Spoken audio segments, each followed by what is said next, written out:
when you think about it, all law, all legislation is about the restriction of freedom. That's exactly what we're doing here, is we are restricting freedom, but we're doing it for the common good. Hi everyone, hope you all had a great Thanksgiving.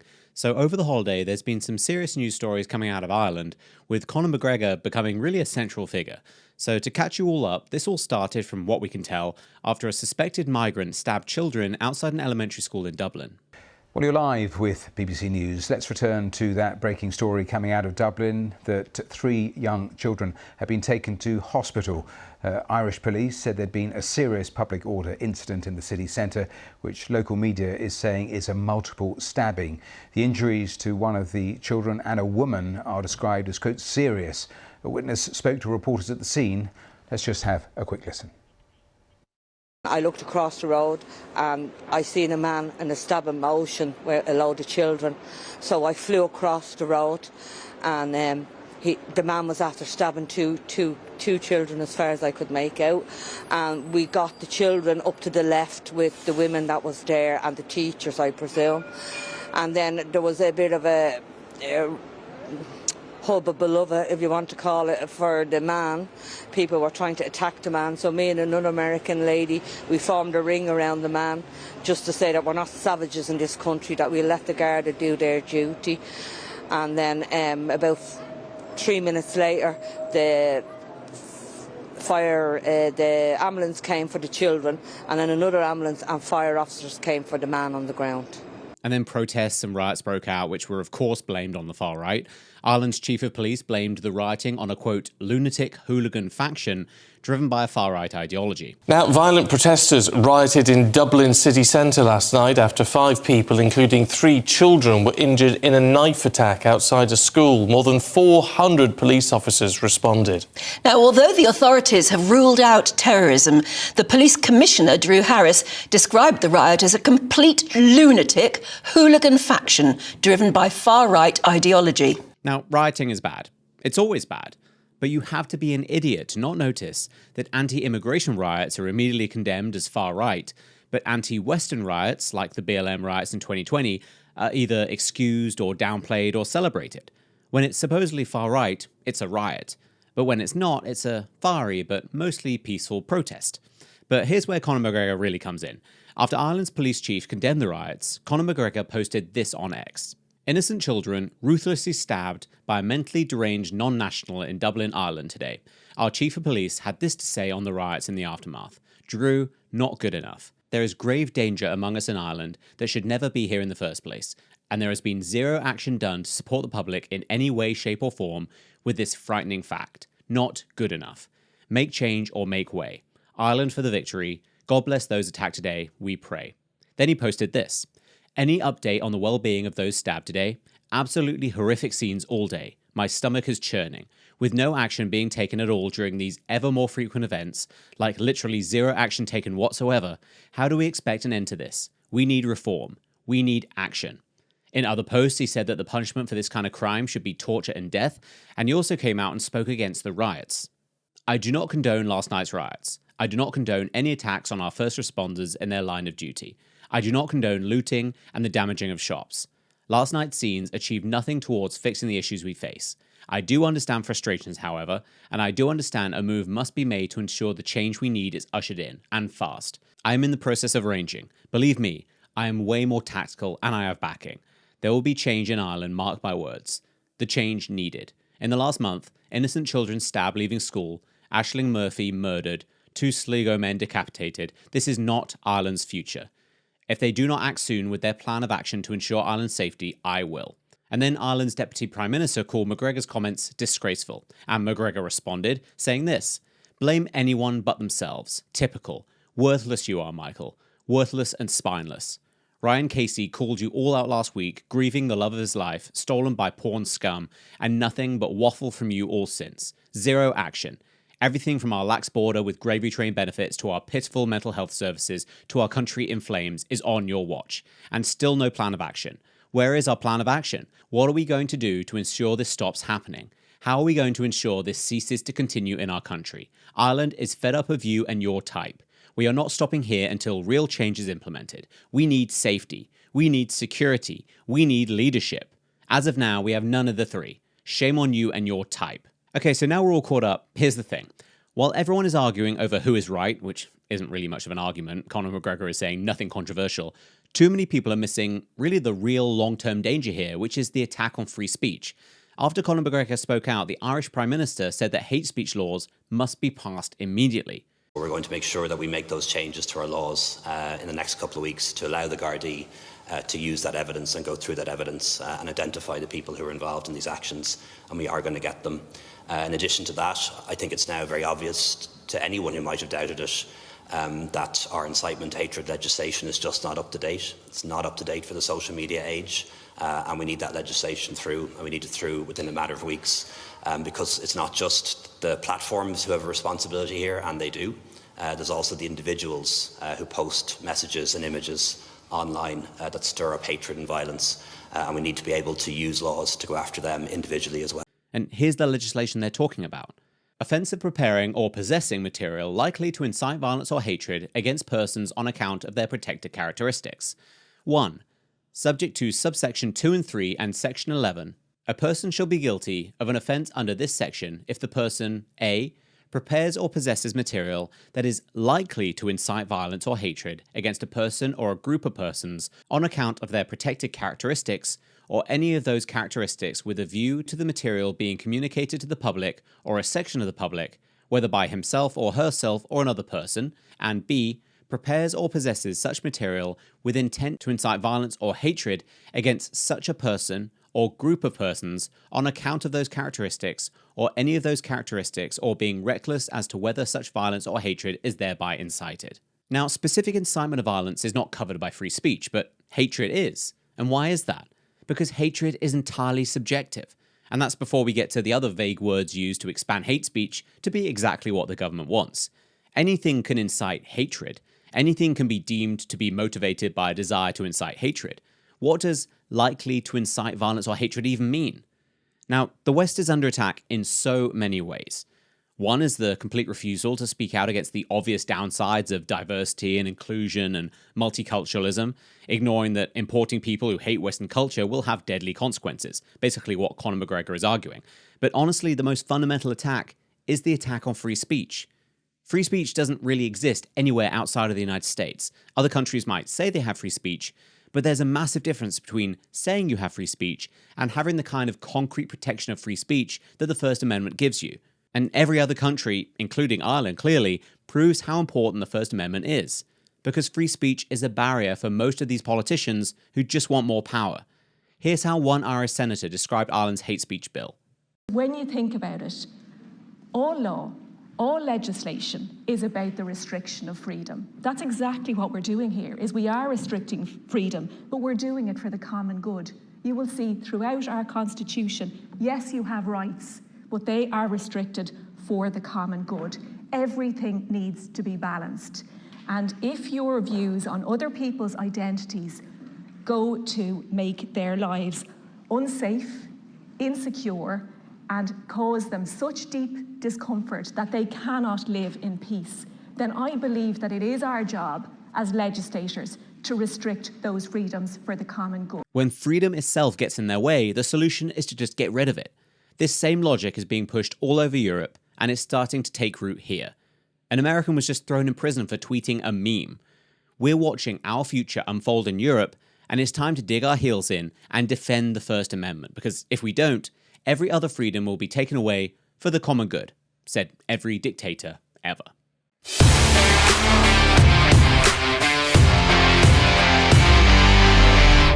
Is there a reason, though, Sarah, that you can't specifically call out Hamas and the mounting evidence now over 7 weeks that Israeli investigators have collected, that we've shown our viewers about the atrocities they committed specifically on October 7th? Because I think that's the crux of the issue here. It's not just condemning sexual violence against women and in any war in general. It's specifically what occurred on October 7th, perpetrated by Hamas. Indeed. UN Women always supports impartial, independent investigations into any serious allegations of gender-based or sexual violence. So we all know that the UN sucks, but Wow, they suck so much that UN Women is coming under fire for refusing to condemn Hamas for the brutal and unimaginable rape, torture, and mutilation of women and girls as part of their horrific attack on October 7th. Now, at this point, if you don't believe that these attacks actually happened, you're either living under a rock or you're a shameless modern-day Holocaust-denying anti-Semite that's somewhere between Owen Jones and Nick Fuentes. The other day, a member of Congress sent me a clip from back in her home district where a Muslim American leader was attacking her, accusing her of lying because she had mentioned that Hamas had committed rapes against civilians on October 7th. Of course, it is not a lie. It is an ugly fact, though the rapes have not gotten as much attention as the murders. Israeli authorities have only recently begun their investigations into these atrocities. But sadly, often the evidence has been lost along with the victims. A warning, the story we're about to show you contains graphic content, and it assuredly will be disturbing to most viewers. In the aftermath of the October 7th attacks by Hamas, Israel's focus immediately turned to war and to identifying the bodies of those slaughtered by Hamas in Israel's largest mass casualty attack. But now Israel is launching an investigation into allegations of rape and other forms of sexual violence on that deadly day. Israeli police are starting to build rape cases, relying on eyewitness testimony, video, and forensic evidence, as well as Hamas interrogations. Dr. Kochav El-Kayam Levy, named chair of the Civil Commission on October 7th crimes by Hamas against women and children, points to one reason why the investigations have been so difficult. We'll never know everything that has happened to them. We know that most women who were raped and who were sexually assaulted were also murdered. And it will take time, even in other atrocities, it takes time until the crimes against women are revealed, until survivors even share their stories. Still, CNN found witnesses to the atrocities and their aftermath. G, a paramedic in Israel's elite 669 Special Tactics Rescue Unit, went house to house in Kibbutz Be'eri, one of the sites of the worst massacres. He did not want to be identified on camera. While we're storming through those houses, one of the doors I open, it's a bedroom. I see two girls, two teenagers, I guess 13 or 14 years old. One is lying on the floor, one is lying on a bed. One on the floor, she's lying on her stomach. Her pants are pulled down towards her knees. And there's a bullet wound on the backside of her neck near her head. And there's a puddle of blood around her head. And there's remains of semen on the lower part of her back. G says the other teenage girl also appeared to have been assaulted. There's a bullet wound on the upper part of her chest, and there's bruises all over her body. So, these are two girls that were just killed, executed, perhaps also raped in their own bedroom. Israeli police say the bodies at Shura, one of a handful of sites where dead bodies are brought for identification, show trauma consistent with rape and assault. Morgue workers say these women did not die peaceful deaths. Some of the women came in just with underwear, and the underwear was often bloody. Some of them had underwear on that was very bloody, and that was very difficult to see also. We also saw most of the women were shot at least once in the body, but then they were shot in the head, and they were shot in the head many times. And it often seemed to be gratuitous cruelty, abject cruelty, because it seemed to have been done just to mutilate them. The women we saw were not just killed, they were cruelly, cruelly mutilated in many parts of their bodies. Women's groups say the humiliation women experienced as they were paraded through the street, thrown on the backs of motorcycles, and degraded either before or after they were killed at the festival. That also constitutes gender-based violence. Here's what one Nova Festival organizer told us that he saw. What we found in the area, on the field, outside the safe zone, there is not a doubt about what our girls went through, the terrorists. We found naked women stripped out without any clothes. Their legs were spread out and some of them were butchered. Israeli police acknowledged that the investigation is likely to take months. Tuesday, police held a press briefing in which one witness said she saw a gang rape. Quote, "They bent someone over, and I understood he was raping her. And then he was passing her on to someone else. She was alive. She stood on her feet and she was bleeding from her back. I saw that he was pulling her hair. She had long brown hair. I saw him chop off her breast. And then he was throwing it toward the road, tossed it to someone else, and they started playing with it. I remember seeing another person raping her, and while he was still inside her, he shot her in the head." Another shocking part of all of this to these women and investigators, the absence of international outrage, including a United Nations statement a week after these terrorist attacks that did not mention these accusations at all, as if the rape of Israeli women does not count as rape. It's much worse than just silence or an insult to us as Israeli women and to our children and to our people. It's when they are failing to acknowledge what happened here, they are failing humanity.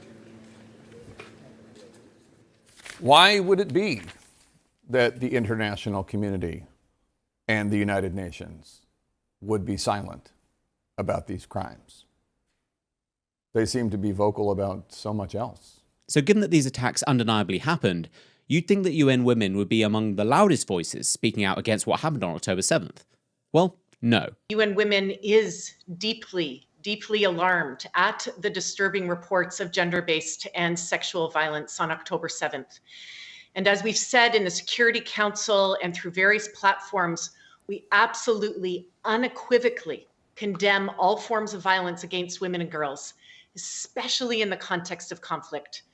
As you just heard Ruth say, this is never acceptable. And gender-based violence as a weapon of war is totally reprehensible.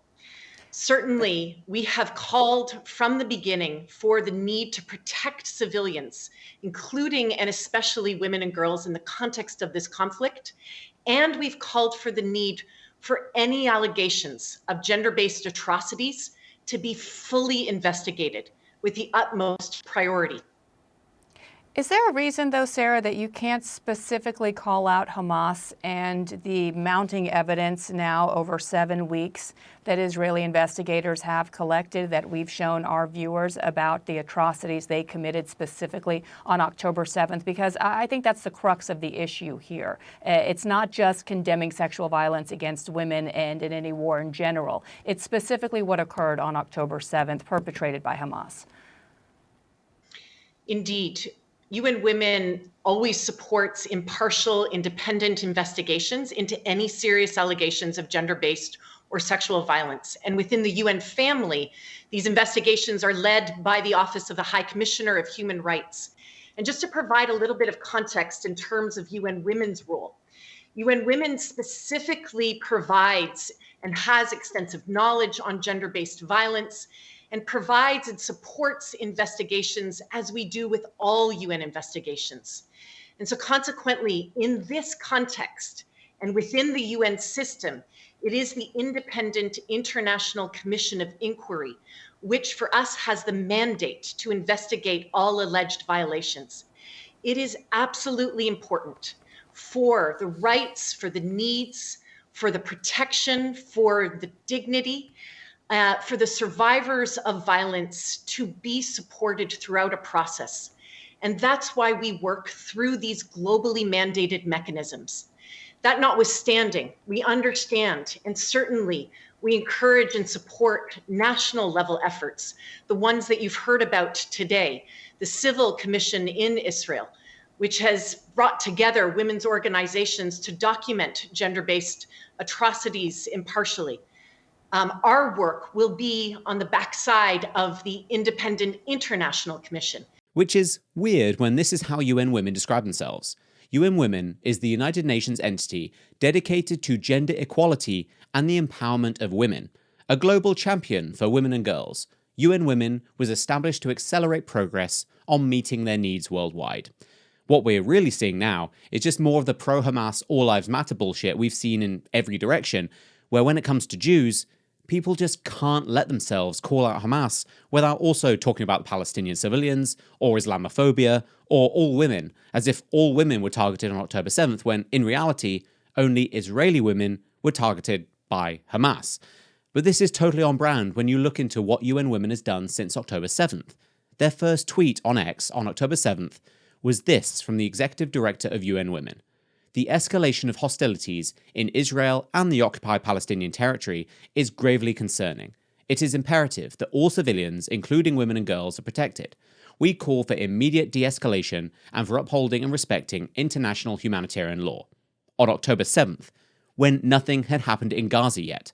All Lives Matter, after a few random posts about Afghanistan, Ethiopia, and trans lesbians being lesbians too, they didn't post about it until October 13th, condemning the attacks on civilians in Israel and the occupied Palestinian territories. Reminder, Gaza isn't occupied. All Lives Matter.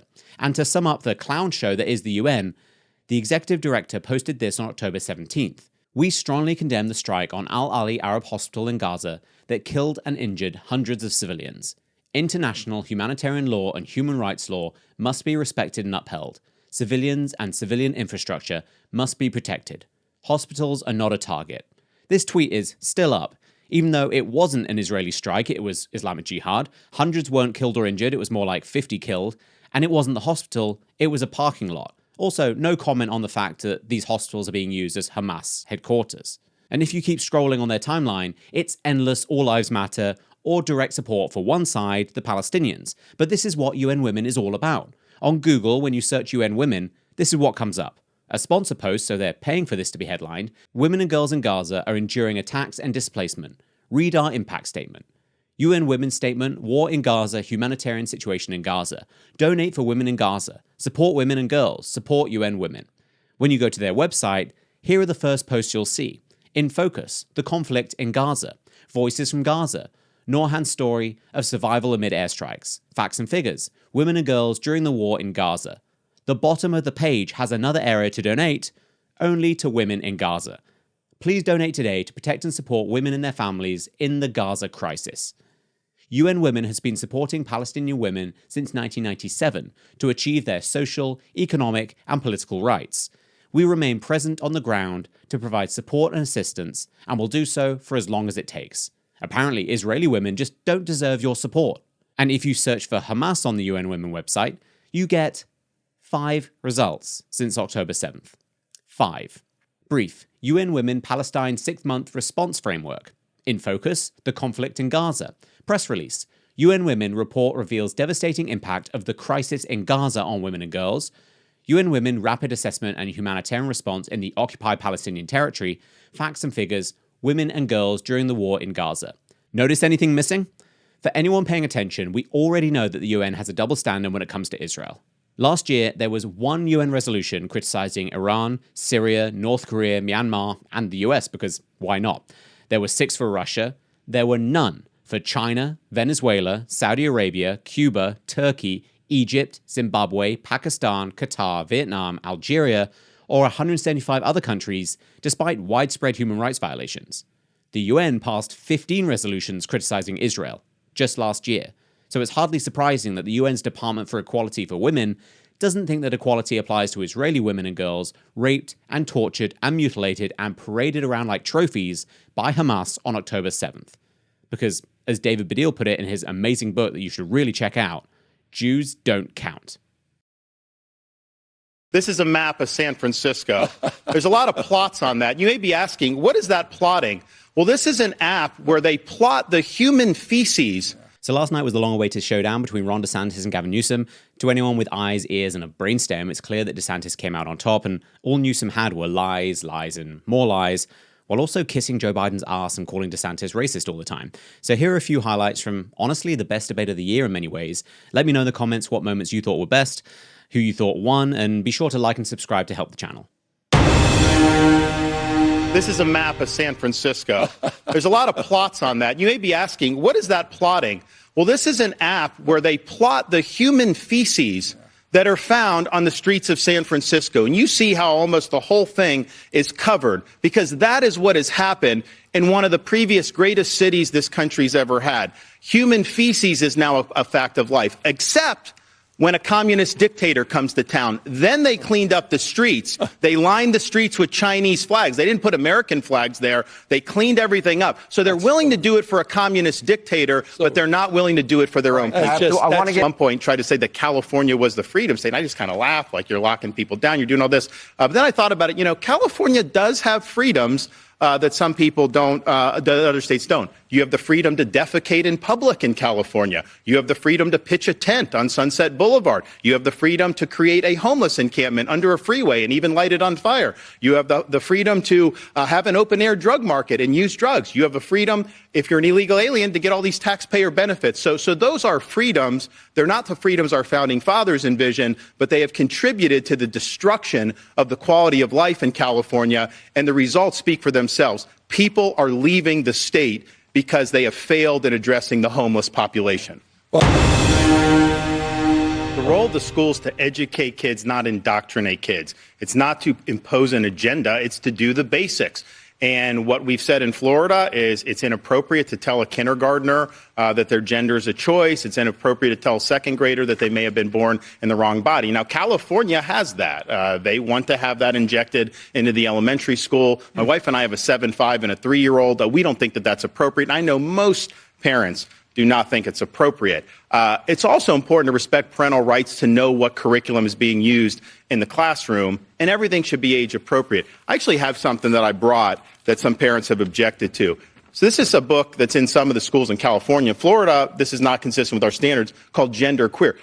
Some of it's blacked out. You would not probably be able to put this on air. This is pornography. It's cartoons. It's aimed at children, and it's wrong. So this should not be in schools. When people like on the left say that somehow you're banning books by removing this from a young kid's classroom, no, this is not age appropriate. And so we're going to stand for the rights of parents. I think we need to do that nationwide. I don't think you can have a situation where some states just trample on the rights of parents. Parents have a fundamental right to direct the education and upbringing of their kids. But let me just say something about parents' rights, because he says California respects parents' rights. This is rich. He's been telling a lot of whoppers tonight. This may be the biggest. In California, if you're a parent in Iowa or New Hampshire or South Carolina, your minor child can go to California without your knowledge or without your consent and get hormone therapy, puberty blockers, and a sex change operation, all without you knowing or consenting. How in the heck is that honoring parents' rights when you're bringing people from out of state to go around their parents' backs and getting life-altering surgeries? That is radical. That is Ron, extreme. these kids that is an assault on parents' rights. You know what, Ron? It's not for you to decide. It's for the parents to decide. And the parents do not want their kids going to these other things. Let me go to a follow-up. So I was talking to a fella who had made the move from California to Florida, and he was telling me that Florida is much better governed, safer, better budget, lower taxes, all this stuff. And he's really happy with the quality of life. And then he paused and he said, by the way, I'm Gavin Newsom's father-in-law. So we do count Gavin's in-laws as some of the people that have fled California and come to the state of Florida. When I was in the Navy, I got orders to go to Naval Amphibious Base Coronado in Southern California. And I was a lifelong Floridian, but I went there and I was like, man, this is one of the most beautiful places on earth. And I think California has more natural advantages than any state in the country. You almost have to try to mess California up. And yeah, that's what Gavin Newsom has done since he's been governor. He's the first governor to ever lose population. They actually, at one point, ran out of U-Hauls in the state of California because so many people were leaving. Of course, he's imposed restrictions on his own people while exempting himself from those restrictions and going to the French Laundry while his people were suffering. He led the country in school closures, locking kids out of school while he had his own kids in private school in person. Now, he's very good at spinning these tales. He's good at being slick and slippery. He'll tell a blizzard of lies to be able to try to mask the failures. But the reality is they have failed because of his leftist ideology.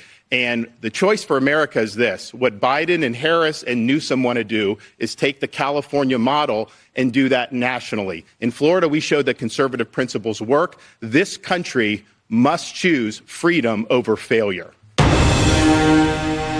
They tax too much. They regulate too much. They have a political agenda. It's not a good climate for business. They've lost a lot of companies. A lot of companies have moved to Texas. We have had some to Florida, but they've lost a lot of companies to Texas because they're not doing a good job looking out for folks and not creating a good business environment.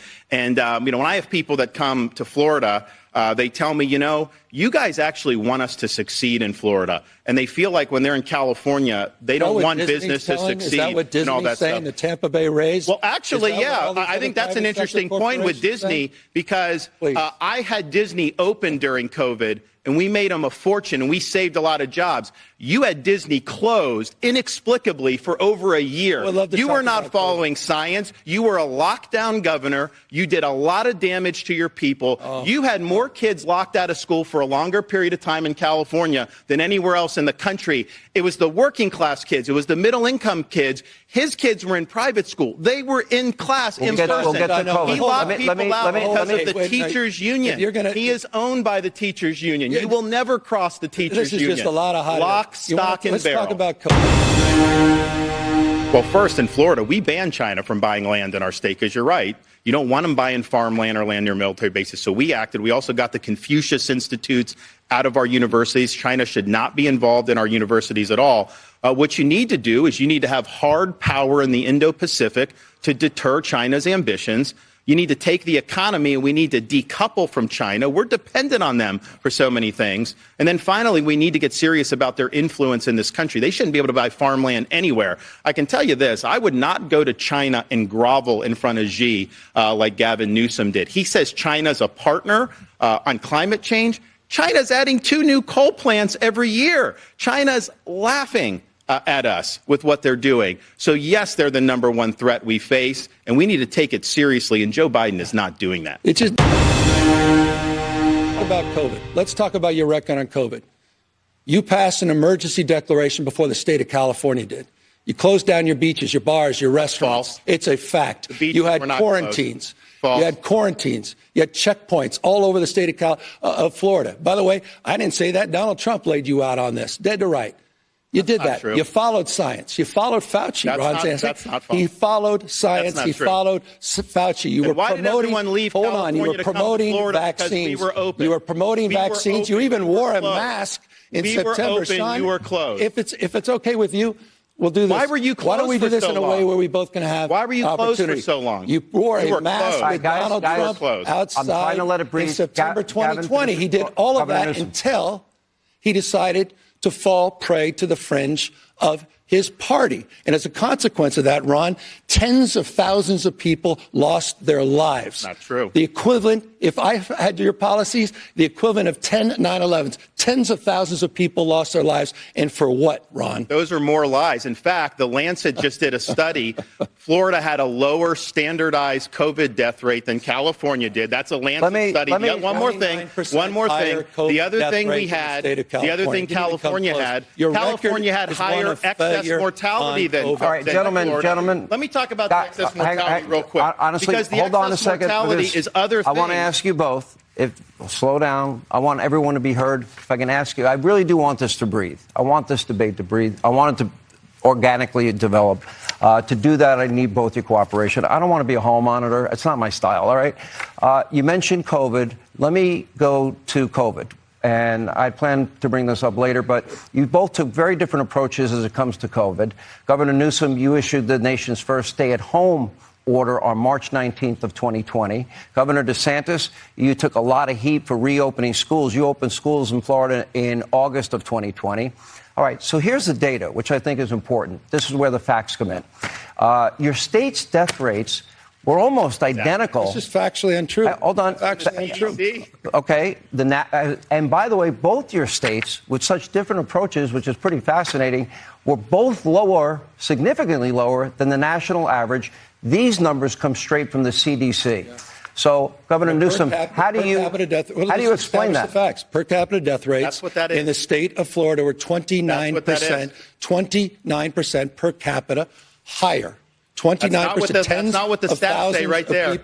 Tens of thousands of people Don't unnecessarily lie about died. it. He put the graphic up there. Don't lie about it. Unnecessarily you don't need to lie about it. Because your policies. Just understand. You're lying you don't about need to your lie record. about it. No, it's not. You were a lockdown governor. No, it's you not. locked down. All right, one at a time. schools. Gavin You Newsom, locked down finish your thought. beaches, bars, and restaurants. That's just a fact. He's running away from his record. He's running away from the fact. Tens of thousands of people died unnecessarily the CDC because he numbers. caved to it's 29% higher death rate in the state of Florida versus the state of California. Okay, quick response, Governor. You showed the stats. The stats are very clear. One at a time. On a per capita age-adjusted basis, California and Florida basically the same. Now, why is that important?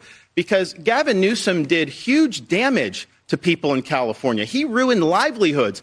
We reopened the state very quickly. We saved thousands of jobs. We saved hundreds of thousands of jobs, thousands of businesses. We had our kids in school.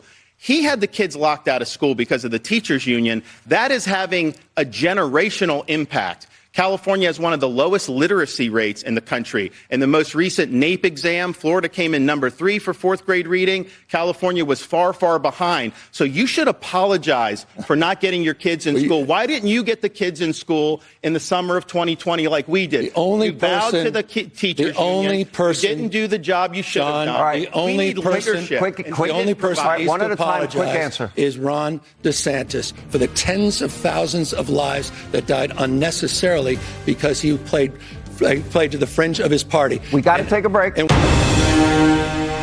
Joe Biden is in the pocket of the teachers union, and so is Kamala Harris. That's why they fought by the way, school it's not openings Kamala Harris. when he Shame came on in you. there. It's Kamala when they had Harris, that in Ron. there. It's Kamala Biden came Harris, into office Madam and he Vice brought in the President, teacher to you, union to Kamala be Harris. able to do Stop all these insulting. different things to try to keep the schools closed.